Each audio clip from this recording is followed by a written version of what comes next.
Hello friends. आज हमने पढ़नी थी properties.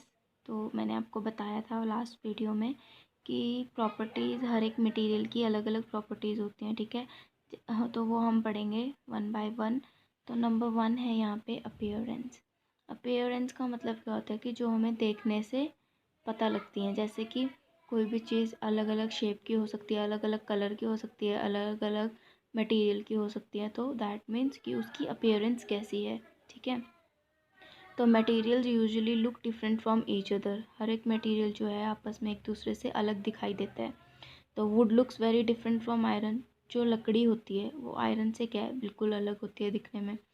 Iron appears different from copper और एल्युमिनियम। और जो आयरन है वो क्या है, डिफरेंट होती है कॉपर से भी और एल्युमिनियम से भी।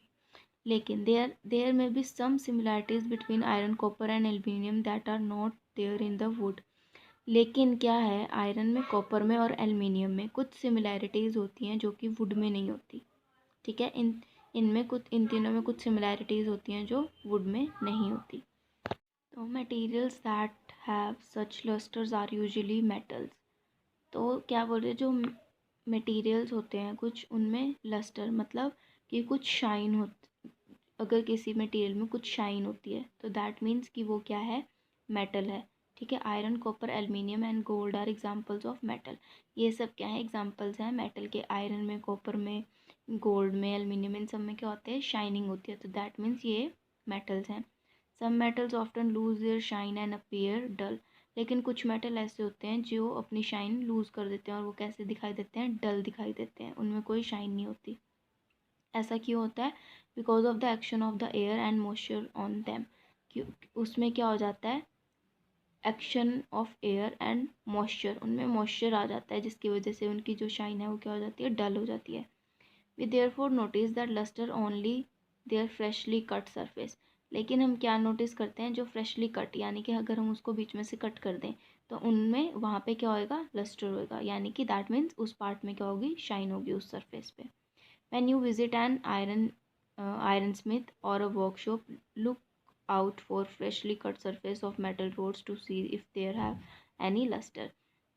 अगर हम किसी वर्कशॉप पे जाएं या फिर हम जो आयरन वगैरह मतलब रखते हैं, अगर हम उनके पास जाएं तो हम क्या देखेंगे, जब किसी भी रोड का हम कोई सरफेस बीच में से काट देते हैं तो वो जो कटा हुआ सरफेस होता है उस पार्ट में क्या होती है, लस्टर प्रेजेंट होता है, मतलब वहाँ पे शाइन होती है। और बाकी पार्ट कैसा होता है, डल होता है। Now next property is hardness. Hardness means हम जब किसी चीज़ को टच करके हमें पता चलता है कि ये चीज़ सॉफ्ट है या हार्ड है। When you press different materials with your hand, some of them may be hard to compress while others can be easily compress. जब हम हाथ लगा के देखते हैं, हाथ से किसी चीज़ को प्रेस करते हैं तो उसमें से क्या होता है कि कुछ चीज़ें इजीली प्रेस हो जाती हैं लेकिन कुछ चीज़ें इजीली प्रेस नहीं होती। Take a metal key and try to scratch with it. अब क्या, हमने एक मेटल की लेनी है और उससे हमें स्क्रैच करना है surface of a piece of wood, aluminium, piece of stone, nail, candle, chalk, इनमें से किसी का भी एनी अदर मटेरियल और ऑब्जेक्ट। जो हमने लेनी है उससे हमने क्या करना है, उसको स्क्रैच करना है, मतलब रब करना है। You can easily scratch some materials while some can not be scratch so easily. इनमें से कुछ मटीरियल जो है वो ईजिली स्क्रैच हो, जैसे जो चॉक है, कैंडल है, ये क्या इजीली स्क्रैच हो जाएंगे। लेकिन एल्युमिनियम, वुड, ये सब चीज़ें क्या इजीली स्क्रैच नहीं होती। So materials which can be compressed और स्क्रैच इजीली, जो चीज़ें इजीली स्क्रैच हो जाती है, कंप्रेस हो जाती है, उनको हम बोलते हैं सॉफ्ट। और जो इजीली स्क्रैच नहीं होती, कंप्रेस नहीं होती, उनको हम बोलते हैं हार्ड। फॉर एग्जाम्पल कॉटन और sponge is soft while iron is hard. अब कॉटन और स्पॉन्ज कैसे होते हैं, सॉफ्ट होते हैं, और जो आयरन है वो कैसा होता है, हार्ड होता है। इन appearance materials can have different properties. अब ये क्या है, अपीयरेंस मतलब देखने में इनकी प्रॉपर्टीज़ क्या हैं, कुछ अलग होती हैं, जैसे कि लस्टर और हार्डनेस। जैसे कि शाइन हो गया और हार्डनेस हो गया। बी रफ और स्मूथ, रफ भी हो सकती है कुछ चीज़ें, स्मूथ भी हो सकती है, ठीक है। तो ये क्या है, हार्डनेस जो हमें हाथ लगाने से पता चल रही है। अपीयरेंस में कैसे हो सकती है, कुछ चीज़ें जिनमें शाइन भी हो सकती है, हार्डनेस भी हो सकती है, रफ भी हो सकती है, स्मूथ भी हो सकते हैं। सो ये कौन सी प्रॉपर्टी हमने अभी पढ़ी, हार्डनेस। अब नेक्स्ट हम देखेंगे सॉल्यूबल और insoluble. You will notice that some substances have completely disappeared or dissolved in water. अब कुछ चीज़ें होती है जो पूरी की पूरी तरह से डिज़ोल्व हो जाती हैं वाटर में, ठीक है। तो उनको हम क्या बोलते हैं, जो पूरी तरह से डिज़ोल्व हो जाती है वाटर में, उनको हम बोलते हैं सॉल्युबल। और जो पूरी तरह से मिक्स नहीं होती है सब्सटेंस, कोई सब्सटेंस मिक्स नहीं होता है वाटर में कंप्लीट से, है ना, डिज़ोल्व नहीं होता है, तो डिसअपियर नहीं होता है, तो बहुत ज़्यादा मिक्स करने के बाद भी नहीं होता, तो उसको हम क्या बोलते हैं, इनसॉल्युबल। तो water plays an important role in the functioning of our body. जो वाटर है वो बहुत ज़्यादा इंपॉर्टेंट रोल प्ले करता है हमारी बॉडी में। क्यों? क्योंकि because it can dissolve a large number of substances. क्योंकि वो क्या लार्ज नंबर में क्या डिज़ोल्व करते हैं हमारी बॉडी में, नंबर ऑफ सब्सटेंसेस, ठीक है।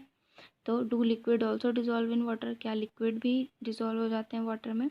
तो क्या बोला इन्होंने, ये एक एक्टिविटी दी हुई है कि जैसे विनेगर अगर हम पानी में डालेंगे तो हम नहीं बता सकते ना कि विनेगर और पानी को हम अलग अलग थोड़ी ना कर सकते हैं, वो उसके अंदर हो जाता है डिज़ोल्व। जैसे लेमन जूस हो गया, विनेगर हो गया, ये क्या है, कम्प्लीटली डिज़ोल्व हो जाते हैं पानी में। लेकिन जो ऑयल है, कोकोनट ऑयल, मस्टर्ड ऑयल, ये डिज़ोल्व नहीं होते पानी में। तो कहने का मतलब है कि कुछ सब्सटेंसेस डिज़ोल्व हो जाते हैं पानी में कम्प्लीटली और कुछ नहीं होते dissolve. Some gases are soluble in water whereas others are not. तो कुछ सॉल्युबल होते हैं, कुछ इनसॉल्युबल होते हैं। जैसे जो ऑयल वगैरह है वो कम्प्लीटली डिज़ोल्व नहीं होते वाटर में, वो क्या करते हैं, अपनी एक सेपरेट लेयर बना लेते हैं ऊपर वाली साइड, है ना। तो water usually has small quantities of some gases. और वाटर में क्या होता है, स्मॉल क्वांटिटीज़ में कुछ गैसेज प्रेजेंट होती हैं, गैसेज डिज़ोल्व हुई होती हैं। For example oxygen gas dissolve in water is very important for the survival of animals and plants that live in water. अब जो ऑक्सीजन गैस है वो वाटर में डिज़ोल्व हुई होती है, क्यों? और वो बहुत ज़्यादा इंपॉर्टेंट भी है for the survival of animals, जो कि एनिमल्स और प्लांट जो पानी में रहते हैं उनके लिए।